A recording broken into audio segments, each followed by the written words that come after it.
ఇప్పుడే జీ5 app download చేయండి. చూడండి మీ ఫేవరెట్ టీవీ షోస్ ఎప్పుడైనా ఎక్కడైనా.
ఎంత ధైర్యం ఉంటే 6 అస్థికల్ని ముట్టుకోవడానికి ప్రయత్నిస్తావు?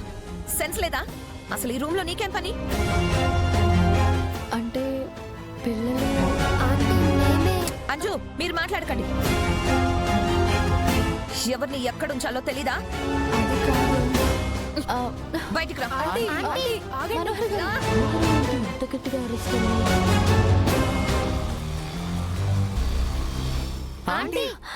వీళ్ళంటే చిన్నపిల్లలు, తెలియక రమ్మని పిలిస్తే పెద్దదానివి. నీ లిమిట్స్ నీకు తెలీదా? రూమ్ లోకి వచ్చి అస్థికల్ని ముట్టుకుంటావా? అసలు నీ పని ఏంటి? పిల్లల్ని చూసుకోవడం. అది మానేసి ఫోటో చూడడానికి ఎందుకు వచ్చావు?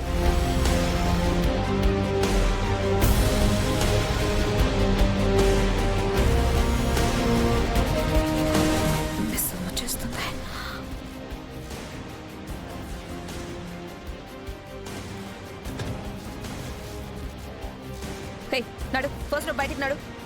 మీరు కూడా వెళ్ళండి. ఇక్కడికి రావద్దని చెప్పాను కదా, వెళ్ళండి. మనోహరి గారు, ఏమైంది? ఎందుకలా అరుస్తున్నారు? ఇలాంటి బుర్రలేని వాళ్ళందరినీ పనిలో పెట్టుకుంటే అరవక ఏం చేయమంటావు? మనోహరి, ఎదురుగా మనిషి ఉన్నప్పుడైనా మర్యాదగా మాట్లాడు. ఇప్పుడు తను ఏం చేసిందని ఎలా మాట్లాడుతున్నావు? ఎవరిని అడగకుండా, పర్మిషన్ తీసుకోకుండా 6 రూమ్లోకి వెళ్ళింది. అడిగితే పిల్లల మీద చెప్తుంది. ఇలానే వదిలేస్తే ఇంకేమైనా చేయొచ్చు. నువ్వు ఈ జాబ్కి అన్ఫిట్ అయ్యావు, వెళ్ళిపో. నిన్ను తీసేస్తున్నాను, వెళ్ళావు. అలా గుళ్ళో కలిశారు, బళ్ళో కలిశారని అర్హత లేని వాళ్ళని తీసుకొస్తే ఇలాగే ఉంటుంది. చెప్తుంది నీకే అన్నమిక, బయటికి వెళ్ళావు. మనోహరి,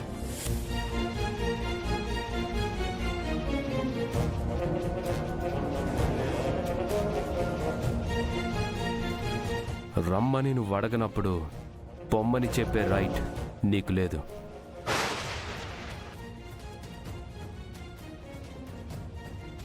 అమర్, జరిగిందేంటో తెలిస్తే నువ్వు ఇలా మాట్లాడవు. తను ఏమైనా చేసి ఉండొచ్చు, కానీ పిల్లల ముందే తనని ఇలా అరవటం మాత్రం తప్పు. ఆ అమ్మాయి మనల్ని నమ్మి ఇంటికి వచ్చింది, ఈ రోజే వచ్చింది. ఈ ఇంటి పద్ధతులు అర్థం కాకపోవచ్చు, అర్థమయ్యే వరకు చెప్పాల్సిన బాధ్యత ఈ ఇంట్లో అందరికీ ఉంది, నీతో సహా. అమర్, తను 6 రూమ్లోకి వెళ్ళి తన అస్థికల్ని తీసుకుంది. అమర్, సారీ సార్, మేడం గారు అస్థికలు ముట్టుకోకూడదని నాకు తెలియదు. పిల్లలతో కలిసి మేడం గారి ఫోటో చూడడానికి వెళ్ళాను. పక్కనే ఉంటే తీయబోయి. ఒక్క నిమిషం అనామిక, దీనికి అంతలా అరిచావు? పిల్లలు వాళ్ళ అమ్మ ఫోటోని వాళ్ళ కొత్త కేర్ టేకర్కి చూపించాలనుకున్నారు. దానికెందుకు నువ్వు వింతలా రియాక్ట్ అవుతున్నావు? సారీ అమర్. చెప్పాల్సింది నాకు కాదు మనోహరి, అనామికకి. సారీ. పర్వాలేదు మనోహరి గారు, ఇంకోసారి ఏమైనా చేసే ముందు ఒకసారి అడుగుతాను. పదండి.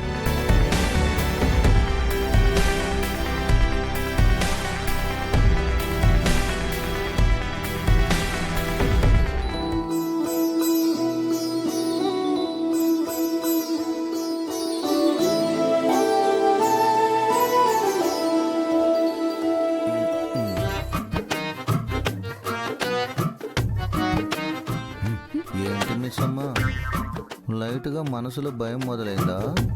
నేను చెప్పినప్పుడే జాగ్రత్త పడుంటే ఇప్పుడు భయపడాల్సిన పని ఉండేది కాదు కదా.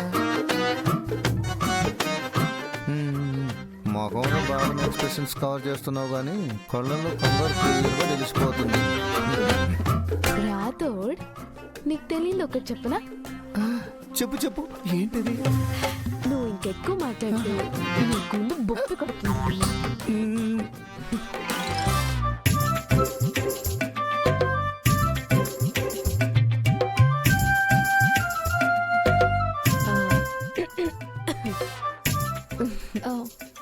సార్ చాలా మంచివారు కదండి. అవును, మా ఆయన అందరి విషయంలో ఎలానే ఉంటారు. తప్పు లేకుండా తిడితే ఆయనకి అస్సలు నచ్చదు. అంటే నీ ప్లేస్ లో రాతోడున్నా కూడా ఇలానే మాట్లాడేవారు.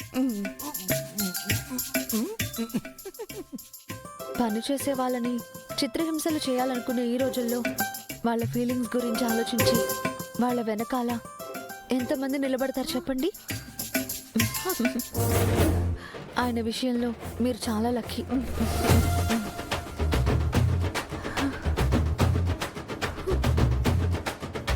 రాథోడ్, ఈ అమ్మాయి ఏంటి ఫీలింగ్స్ లక్కీ అని అంత ఫీల్తో మాట్లాడుతుంది?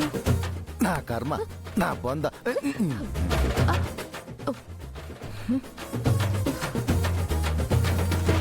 చిచ్చి, ఈ అమ్మాయి అలాంటి అమ్మాయి కాదులే. చూస్తుంటే తెలియట్లేదా, మంచికి మారు పేర్లా ఉంది.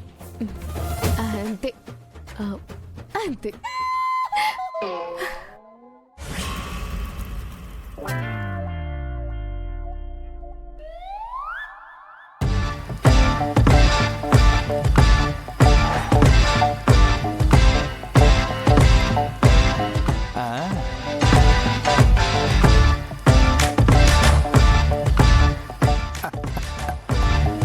నువ్వు కూడా తోటమాలివేనా? అవును, మాకు నీకు కూడా ఎవరూ లేరు. ఏ దిక్కు లేక ఇక్కడికి వచ్చావు. నీకు ఫుడ్ పెట్టి ఉండటానికి ఇంత చోటిచ్చి మాకు బుద్ధి పుట్టినంత డబ్బులు ఇస్తే చాలు అంటావు, అంతేనా? మా విచిత్రగుప్తుడు కూడా ఈ విధంగానే చెప్పి ఉన్నాడా? చెప్పి ఉన్నాడా అనా? ఏంటయా నీ భాష? నీ భాష కూడా ఆయన భాషలానే ఉంది. అసలు ఎవరు మీరంతా? ఎక్కడి నుంచి వచ్చారు? ఏ ఊరు మనుషులు మీరంతా? మా ఊరి పేరు చెప్పుటకు మాకు, వినుటకు మీకు చాలా వింతగా ఉండును. నిన్ను చూస్తుంటే ఒకప్పుడు బాగా బతికిన వాడిలా ఉన్నావు. ఇలా రోడ్డు మీద ఎలా పడ్డావు? గుప్తా గారు, నన్ను ఎవరు భూలోకానికి తీసుకువెళ్తారో వాళ్ళకే ఆ నాగమణిని ఇస్తా. జీ5 యాప్ డౌన్లోడ్ చేసి అన్ని ఎపిసోడ్స్ పూర్తి ఉచితంగా చూడండి.